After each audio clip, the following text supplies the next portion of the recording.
প্রাচীন মিশর সভ্যতা ও স্থাপত্যের এক বিস্ময়, কিন্তু এই জৌলুসের নিচে চাপা পড়েছিল হাজারো মানুষের কান্না।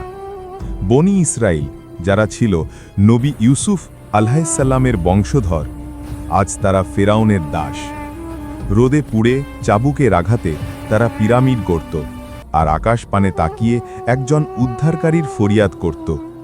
সেদিন রাতে ফেরাউন এক ভয়াবহ স্বপ্ন দেখল। সে দেখল বাইতুল মুকাদ্দাস থেকে এক আগুনের গোলা এসে মিশরের সব ঘরবাড়ি জ্বালিয়ে দিচ্ছে, কিন্তু বনি ইসরায়েলের ঘরগুলো অক্ষত থাকছে। ভয়ে কেঁপে উঠল মিশরের খোদা দাবি করা এই জালিম শাসক। জ্যোতিষীরা গণনা করে জানালো, হে রাজন, বনি ইসরায়েলের ঘরে এমন এক পুত্র সন্তানের জন্ম হবে যে আপনার রাজত্ব ধ্বংস করবে। ফেরাউনের চোখে তখন ভয়ের বদলে খুনের নেশা চেপে বসল। শুরু হলো ইতিহাসের জঘন্যতম হত্যাযজ্ঞ। হাজার হাজার মাসুম বাচ্চার রক্তে লাল হলো নীল নদ।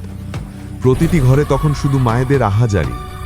ফেরাউন ভেবেছিল এভাবে সে তার তকদির বদলাতে পারবে, কিন্তু সে জানত না আল্লাহ যাকে রক্ষা করেন, দুনিয়ার কোনো শক্তি তাকে স্পর্শও করতে পারে না। সেই বিভীষিকার মাঝেই জন্ম নিলেন মুসা। তার মা ইউখাবিদ ভয়ে অস্থির। এখনই হয়তো সৈন্যরা আসবে, কিন্তু আল্লাহ তার অন্তরে ওহী পাঠালেন, ভয় পেও না, তাকে দুধ পান করাও, আর যখন শঙ্কা করবে তাকে দরিয়ায় ভাসিয়ে দিও। মায়ের মন কি মানে? কলিজার টুকরাকে খরস্রোতা নদীতে ভাসিয়ে দেওয়া কি সহজ? কিন্তু আল্লাহর ওপর ভরসা করে তিনি সিন্দুকটি নিম্নদে ভাসিয়ে দিলেন। ঢেউয়ের তালে তালে সেই শিশু এগিয়ে চলল এক অনিশ্চিত গন্তব্যে। ছোট্ট বোনটি ভাইয়ের মায়া ছাড়তে পারল না। সে আড়াল থেকে দেখতে লাগল স্রোত তার ভাইকে কোথায় নিয়ে যায়।